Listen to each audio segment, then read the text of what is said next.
Ayan guys, alam nyo ba kung kaninong autograph to?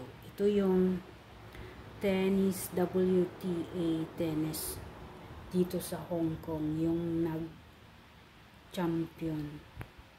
So, ang amo ko is tennis lover. So, nanood siya nitong laban ng Leylah Fernandez. Alam niyo ba kung sino to si Leylah? Is a half Filipino. May lahi siya ng Pilipino. So,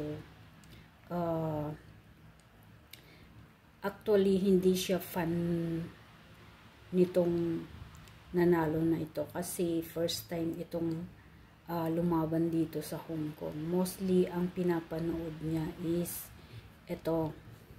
Ayan. Yan yung kalaban. So, natalo ito.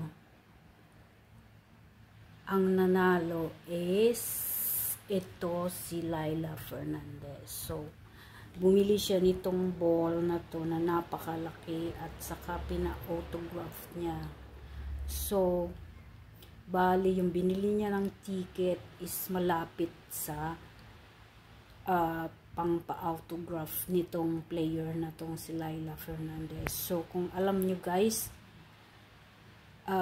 kung magkano tong worth ng bola na to, 200 Hong Kong dollar. Binili niya to sa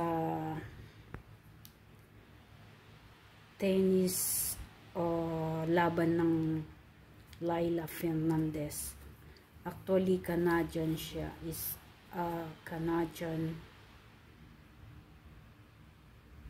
citizen. So, ayan guys, i-flex ko lang sa inyo.